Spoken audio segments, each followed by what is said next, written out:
It is just as impossible to attain true and lasting success without living in harmony with the laws of life, as it is for a criminal to live at peace in the community whose laws he breaks. Just as he is eventually punished because of his predatory habits and incarcerated and restrained, so also nature punishes, incarcerates, and restrains us when we break her laws. This restraint is called disease and is an enemy of happiness. For one, no matter what wealth he may have or what position he may occupy in the world, can never be happy when he is in ill health. Only in the measure that we are supplied with bubbling over health can we feel sufficiently optimistic, cheerful, and vigorous to attain the success which we are seeking. The Bible tells us that death and disease came into the world through eating of the tree of knowledge, and though from the materialistic point of view this may sound silly, let us not dismiss the story without looking at it a little closer. We shall find that it is perfectly in harmony with scientific facts as shown in the world today. Consider first the meaning of the tree of knowledge, as illustrated by the later remarks, Adam knew his wife, and she bore Abel. Adam knew his wife, and she bore Seth. And Mary's words to the angel, "How shall I conceive, seeing I know not a man?" From these and many similar remarks, it is evident that the tree of knowledge was a symbolical expression of the generative act. Mankind is thus, as the Bible says, conceived in sin and therefore subject to death, and from this there would seem to be no escape. We would, however, do well to remember that evolution is a fact in nature, that man as he is today is the result of a long past, and that this present state is not the final attainment of a standard of perfection, but that there are greater heights ahead of us. We are in a state of ever becoming. There is no halting nor resting upon the path, which is as limitless as the age of the Spirit. Moreover, as what we are today is the result of what we were yesterday, so also whether we shall be one thing or another tomorrow depends upon how we use our faculties today. Let us then examine the past. By learning what we have been, we may gain an inkling of what we are to be. According to the Bible, mankind was male-female before being separated into two distinct sexes as man and woman. We still have with us hermaphrodites who have this, as we think today, abnormal formation to prove the truth of this biblical assertion. And physiologically, the opposite organ of either sex is latent in all. During the period when man was thus constituted, fertilization must have occurred within himself, nor is this any stranger than that many plants are so fertilized today. Let us now see from the Bible what was the effect of self-fertilization in the early days. There were two prime facts that stand out. One is that there were giants in the earth in those days, the other that the patriarchs lived for centuries. And these two characteristics, great growth and longevity, are possessed by many plants of today. The great size of trees and their length of life are wonderful. They live centuries where man lives only a few score years. Then the question comes, what is the reason for the evanescence of human life, and what is the remedy? Let us first take up the question of the reason, and the remedy will later be apparent. It is well known to horticulturalists that plants are stunted in their growth when they bloom too prolifically. A rose may bloom to such an extent that it dies. Therefore, the wise gardener prunes the buds from the plant so that the strength may go partly into growth instead of the blossom. Thus, by keeping the seed within itself, it attains the strength required for growth and longevity.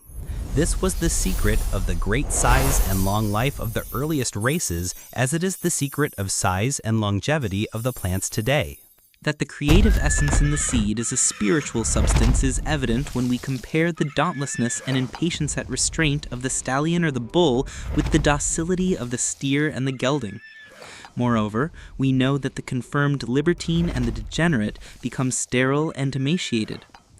When these facts have sunk into our consciousness, it will not be difficult to realize the truth of the Bible assertion that the fruit of the flesh, which brings us under the law of sin and death, is first and foremost fornication, whereas the fruits of the Spirit, which make for immortality, are said to be principally continence and chastity. Consider also the child and how the creative force used within and for the child itself causes an enormous growth during the early years, but at the age of puberty, the birth of passion commences to check growth. The vital force then produces seed in order to find growth and expression elsewhere, and thenceforth growth is stunted.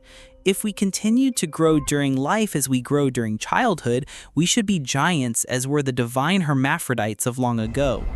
The spiritual force generated from the time of puberty and all through life may be used for three purposes: generation, degeneration, or regeneration.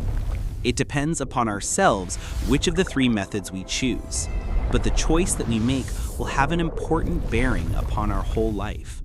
It overshadows every single moment of our existence and determines our attitude in each and every single phase of life among our fellow men. How we meet various trials of life, whether we are able to grasp our opportunities or let them slip by, whether we are healthy or sick, and whether we live our life according to a satisfactory purpose, all of this depends upon the way we use the vital force. That is the very spring of our existence, the elixir of life. The part of the creative force which is legitimately sacrificed upon the altar of fatherhood and motherhood is so small that it may be entirely neglected for the purpose of the present considerations. There is no reason whatever from a physical or spiritual standpoint why celibacy should be insisted upon in any religious order. Neither is this at all in harmony with the Bible. The mere suppression of sexual attraction is not a virtue in itself. In fact, it may be a very serious vice, for there is no question that many millions who, on account of convention, are prohibited or prevented from seeking the natural satisfaction fall into the most unspeakable vices on that account. Even if they abstain from the sexual act, their thoughts are of such a nature that they make themselves whited sepulchres, horrible within, though outwardly seemingly pure and white.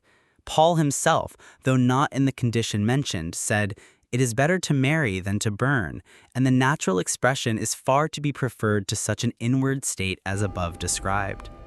While there are very few who will defend abuse of the generative function, many people who follow spiritual precepts in other things still have the feeling that frequent indulgence of the desire for sexual pleasure works no harm. Some even have the idea that it is as necessary as the exercise of any other organic function. This is wrong for two reasons. First, each creative act requires a certain amount of force which burns up tissue that must be replenished by an extra amount of food. This strengthens and augments the chemical ether. Secondly, as the propagative force works through the life ether, this constituent of the vital body is also augmented with each indulgence. Thus we strengthen the two lower ethers of the vital body by sending the creative force downwards for gratification of our desire, and their interlocking grip upon the two higher ethers, which form the soul body, becomes tighter and more powerful as time goes on. As the evolution of our soul powers and the faculty of traveling in our finer vehicles depends upon the cleavage between the lower ethers and the two higher ethers, the soul body, it is evident that we frustrate the object we have in view and retard development by indulgence of our lower nature. If we turn again to the garden, we may obtain a striking illustration of the result of following the apostle's advice to keep the seed within by considering the qualities of the seedless varieties of fruit. Seedless fruits are larger and better flavored than those which have seeds, because in them all the sap is used for the single purpose of making the fruit delicious and succulent. Similarly, if instead of wasting our substance, we live chastely and send the creative force upwards for regeneration, we thereby etherealize and refine our physical bodies at the same time that we strengthen our soul bodies. In this manner, we may materially lengthen life and so increase our opportunities for soul growth and advancement upon the path in a very marked degree. When we realize that success does not consist in the accumulation of wealth, but in soul growth, it will be evident that continence is a vital factor in the attainment of success in life.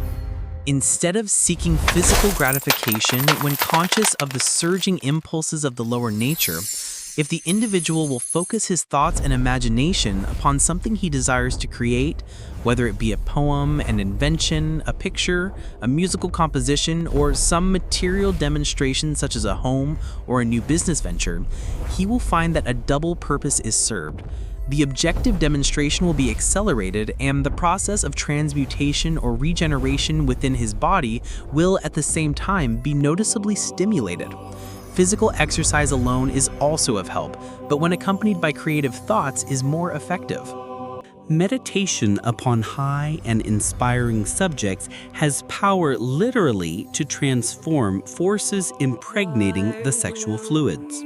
For these fluids are really carriers of etheric force, the true creative agent.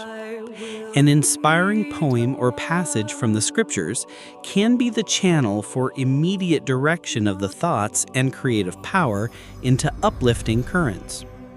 By consciously directing pure love currents from the heart into the creative centers of the brain, sexual activity may be transmuted into activities of mind and spirit, with a corresponding birth upon the mental and spiritual plane. Every cell of the body is or can be made subject to absolute control of the ego by means of the mind. It is possible to raise the body above the forces of physical passion and to center one's whole being in the currents of spirit. Patient persistence always succeeds, and the rewards are exceedingly gratifying. Permanently better physical health, increased mental power, purer desires, and unfoldment of the innate spiritual faculties latent in every human being. The sex pervert or sex maniac is a proof of the correctness of a contention of occultists that one part of the sex force builds the brain. He becomes an idiot because of drawing and sending out not only the negative or positive part of the sex force, according to whether male or female, which is normally to be used through the sex organ for propagation, but in addition to that, some of the force which should build up the brain, enabling it to produce thought. Hence the mental deficiency.